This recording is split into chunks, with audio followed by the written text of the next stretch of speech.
Hello guys, bertemu kembali kita dalam video kali ini. Tengok baju dah bunga-bunga. Sebenarnya saya nak bawa anda semua untuk pergi melancong. Di mana? Melancong ke sebuah bandaraya yang terletak di utara Sarawak. Jom.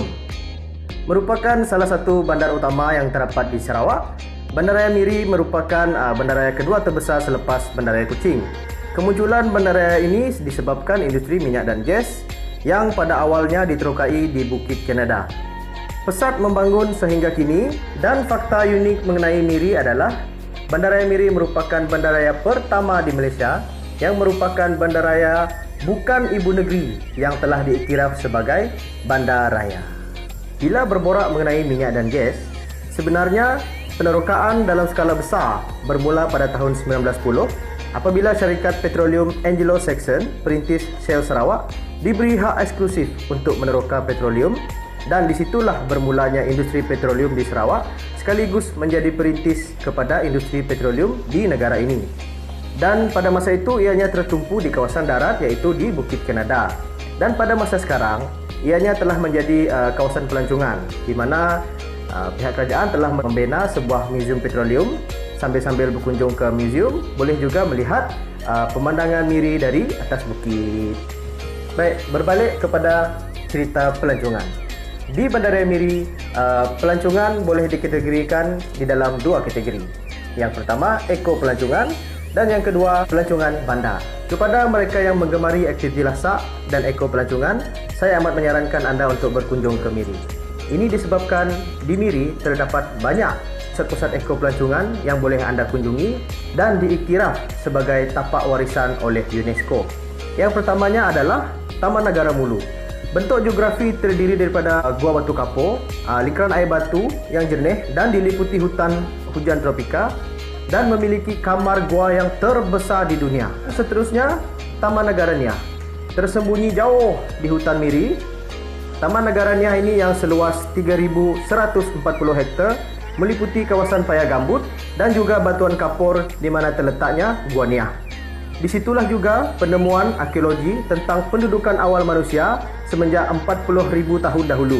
Penemuan arkeologi ini juga membuktikan terdapatnya pendudukan awal manusia di Gua Niah, dan rangka tulang yang telah ditemui di dalam kajian arkeologi itu adalah merupakan tulang manusia tertua di dunia. Borneo Tropical Rainforest mengetengahkan konsep percutian alam semula jadi yang terletak kira-kira lebih kurang 30 minit daripada bandaraya. Dan di situ juga terdapat bilik-bilik chalet, kolam renang dan juga gelongsor air.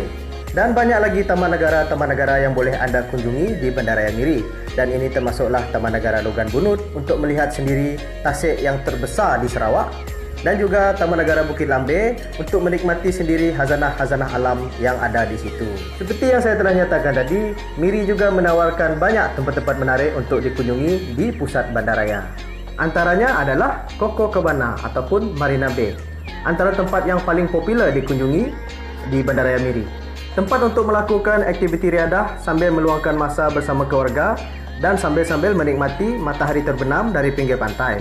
Seterusnya, Marina Park City, sebuah tapak rekreasi yang terletak di pinggir pantai, amat sesuai untuk aktiviti berkelah dan riadah.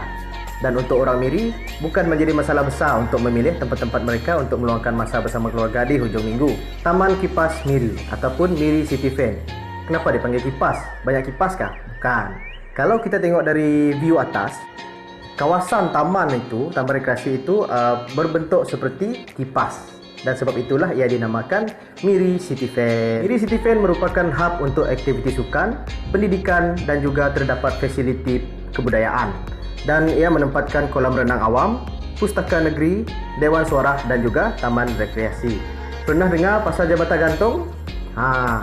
Di Taman Awam Miri terdapatnya jambatan gantung yang dipercayai terpanjang di Malaysia. Taman Awam ni sebenarnya tempat-tempat lepak, tempat bersantai bersama keluarga dan beriadah pun boleh, sebab di situ terdapatnya taman permainan, kolam renang mini dan juga gerai-gerai makan. Taman Buaya Miri terletak beberapa kilometer daripada pusat bandaraya. Ia menempatkan pelbagai spesies buaya dan juga binatang-binatang yang diancam kepupusan.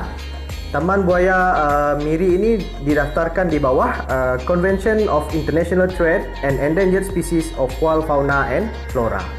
Selain zoo atau taman buaya, terdapat juga pusat rehabilitasi flora dan fauna, iaitu bertempat di Piasau Nature Reserve. Berkonsepkan hutan di dalam bandar dan ia dikelorai oleh Sarawak Forestry. Okey guys, sampai di situ saja apa yang saya boleh kongsikan tentang tempat-tempat menarik yang anda boleh kunjungi di Bandaraya Miri. Dan kepada anda yang gemar melancong, anda bolehlah memikirkan untuk berkunjung ke Bandaraya Miri di masa akan datang.